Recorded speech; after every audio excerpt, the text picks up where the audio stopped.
Today we're talking about solving two-step equations. If we have to solve 3x plus 7 equals negative 5, what is our goal? Isolate the variable. So even though this will be a two-step equation, it's still the same goal as our one-step equation, right? What is step 1? That's our goal. Step 1. Use inverse operation.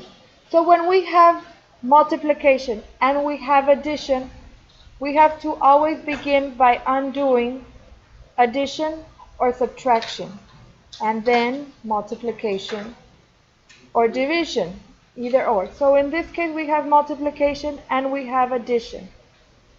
So in step 1, when we have to use inverse operation, first we will undo the plus 7. That means the inverse operation will be minus 7. What you do to one side, you do to the other. So we're left with 3x equals negative 12. Have we finished solving for the variable? Is it by itself? No. So what's happening between 3 and x? Multiplication. Step 1 says use inverse operation. So what's the inverse of multiplication? Division. This means we divide by 3. What you do to one side, you do to the other.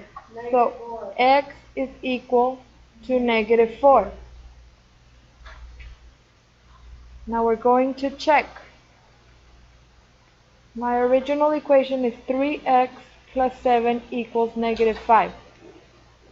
To check, I have to substitute for the variable. So 3 times negative 4 plus 7 should be equal to negative 5 if we did everything correct.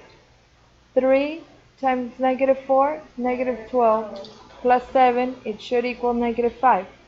Negative 12 plus 7 is negative 5, and negative 5 is equal to negative 5. That means we solved correctly. If we have to solve 3n plus 8 equals 2, what is our goal? Okay, so we want n by itself. Step 1 says use inverse operations. Very good. So what inverse operation are we using here first? Subtraction. We always either subtract or add first, and then we multiply or we divide. So in this case we have plus 8. What is the inverse of plus 8? Minus. What you do to one side? You do to the other. This means we still have 3n equal to negative 6. Have we isolated the variable? No. So we still need n by itself.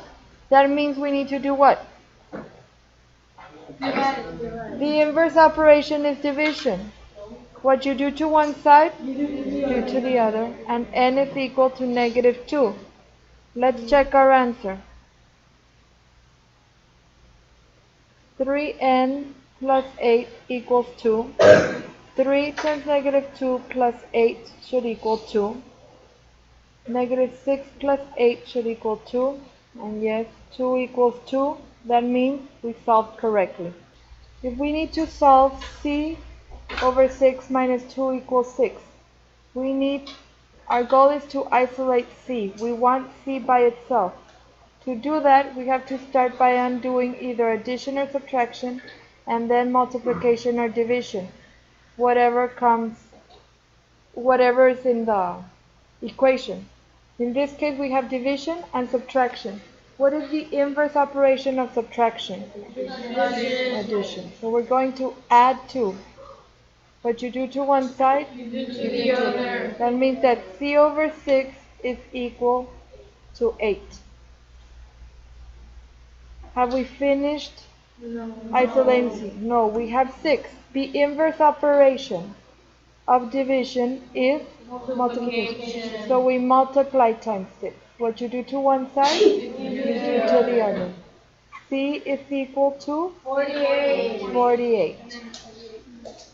And we can check this. C over 6 minus 2 equals 6. We can say 48 divided by 6 minus 2 should equal 6. 48 divided by 6 is 8, minus 2 should equal 6. 6 equals 6, that means our answer is correct. If we have to solve 7 minus 4y equals 19, we need y by itself. So the first thing we have to undo is addition or subtraction, and in this case we have a positive 7. We have to take that 7 to the other side by subtracting 7. What you do to one side, you do to the other. So that means negative 4y is equal to 12. We're not done yet, we need the y by itself. So now we have to divide by negative 4. What you do to one side, you do to the other. Y is equal to negative 3.